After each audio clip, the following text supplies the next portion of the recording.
Miking প্রচার করে এক সপ্তাহের আলটিমেটাম আর তারপরেই ফুটপাত দখল মুক্ত করতে আসরে নামলো ক্ষীরপাই পৌরসভা। আপনারা দেখছেন পিবিএন বাংলা নিউজ। সরকারি জায়গা দখল মুক্ত করতে হকার উচ্ছেদ নিয়ে পৌরসভাগুলিকে নিয়ে নবান্নে মুখ্যমন্ত্রীর বৈঠক। তারপর এক মাসের আলটিমেটাম। মুখ্যমন্ত্রীর নির্দেশ পেয়ে চন্দ্রকোনার ক্ষীরপাই পৌরসভাও মাইকিং প্রচার করে এক সপ্তাহের আলটিমেটাম দিয়ে সরকারি জায়গা দখল মুক্ত করার বার্তা দেয়। এই এক সপ্তাহের মধ্যে সরকারি জায়গা দখল করে ব্যবসা করা হকার থেকে ব্যবসায়ীদের একাংশ নিজে থেকে সরে গেলেও এক সপ্তাহের আলটিমেটাম শেষ হতেই এবার সরকারি জায়গা দখল মুক্ত করতে আসরে নামলো ক্ষীরপাই পৌরসভা। পৌরসভার হালদার দিঘি মোড়ে 4 নম্বর ঘাটাল চন্দ্রকোনা গুরুত্বপূর্ণ রাজ্য সড়কের ধারে সরকারি জায়গা দখল করে ব্যবসা করা হকার ও ব্যবসায়ীদের দোকানঘর দাঁড়িয়ে থেকে তুলে দিল ক্ষীরপাই পৌরসভা। আজ পৌরসভার হালদার দিঘি মোড়ে রাজ্য সড়কের ধারে থাকা ছোট মাঝারি একাধিক দোকান তুলে দেওয়া হয়। পৌরসভার এক্সিকিউটিভ অফিসার সুপ্রিয় বসুর উপস্থিতিতে চলে সরকারি জায়গা দখল মুক্তের কাজ।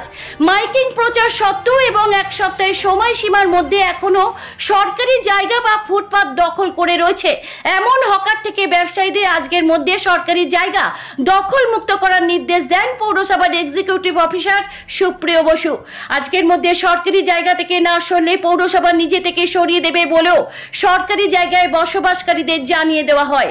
দীর্ঘ বেশ কয়েক বছর ধরে ফুটপাতে ব্যবসা করে আসছে এবং পৌরসভায় ট্যাক্সও দিয়ে আসছে। এভাবে ব্যবসা গুটিয়ে দিতে হওয়ায় কপালে চিন্তার ভাঁজ ব্যবসায়ী থেকে হকারদের। যদিও এ বিষয়ে ক্ষীরপাই পৌরসভা চেয়ারম্যান দুর্গা শঙ্কর পান জানিয়েছেন, মুখ্যমন্ত্রীর নির্দেশ মতো আমরা প্রথমে মাইকিং প্রচার করে অবগত করেছি। এক সপ্তাহের সময়সীমা বেঁধে দেওয়া হয়েছিল। এর মধ্যে কেউ কেউ নিজে থেকে সরে গেলেও এখনো যারা রয়ে গেছে তাদের সরকারি জায়গা থেকে সরানোর কাজ শুরু হয়েছে। ফুটপাত বা সরকারি জায়গা দখল মুক্ত না করলে পৌরসভা কড়া ব্যবস্থা নেবে। পাশাপাশি উচ্ছেদ হওয়া ব্যবসায়ীদের জন্য বিকল্প চিন্তা ভাবনার কথা জানিয়েছেন পৌরসভা চেয়ারম্যান। মুখ্যমন্ত্রীর কথা মতো পুনর্বাসনের জন্য ইতিমধ্যে সার্ভের কাজ শেষ করে তার রিপোর্টও জমা দেওয়া হবে।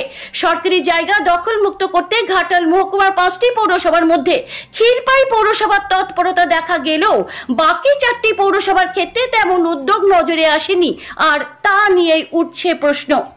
বিস্তারিত দেখুন পিবিএন বাংলা নিউজে। কিন্তু ব্যবসা করছিলাম প্রায় 15-20 বছর। আজকে কী হলো, কী বলছি এখনই ভেঙে সরে গেল। এক সপ্তাহ দিয়েছি, এখনো সরাসরি কেন দেখতেই পাচ্ছেন সব খোলাখুলি চলছে। আমার তো ছোটো দোকানটা একটা গোডাউন ব্যাপার, বরাবরি গাছগুলোকে ফেলে দাও, তাহলে কালকে দোকান দিয়ে সব উঠবে। আগে কী হয় পৌরসভা ট্যাক্স ফাক্স দিতে, হ্যাঁ চলে আসে যাচ্ছে, আপনার কাছে টাকানো আছে, এটা সরকারি জায়গা, পিডাব্লিউডি জায়গা। কী করবেন তাহলে এবার? কী ভাবছেন? আমি তো কমিটির কাছে কী ভাবছি, চাষবাস করছেন মানে এটা দিয়ে আপনাদের সংসার টংসার সব চলে?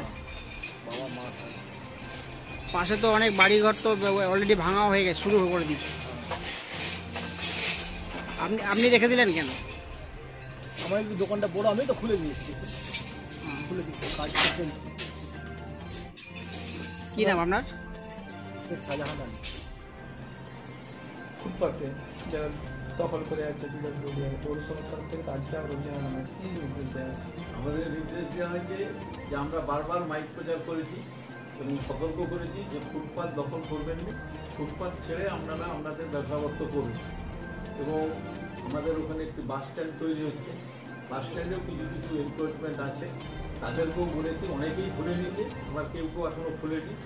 আমরা যাতে আমাদেরকে চরম ব্যবস্থায় না যেতে হয় সেই ব্যাপারে আমরা আজকেও লোকজন পাঠিয়ে তাদেরকে বুঝাচ্ছি।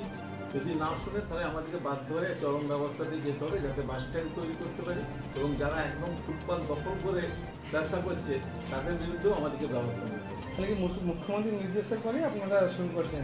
মুখ্যমন্ত্রীর নির্দেশ এবং মুখ্যমন্ত্রী আমাদেরকে প্রত্যেক পৌরসভার পৌরপ্রধানদের ডেকে তিনি পরামর্শ দিয়েছেন এবং বলেছেন যে আমাদেরকে একটা সার্ভে করতে, যে যাদের কোনো বিকল্প কোনো পদ নেই এবং তারা ওই ব্যবসার উপরে নির্ভরশীল, সেই সার্ভে করে এবং পৌরসভার নিজস্ব যদি কোনো ল্যান্ড থাকে তার ল্যান্ড স্কেচ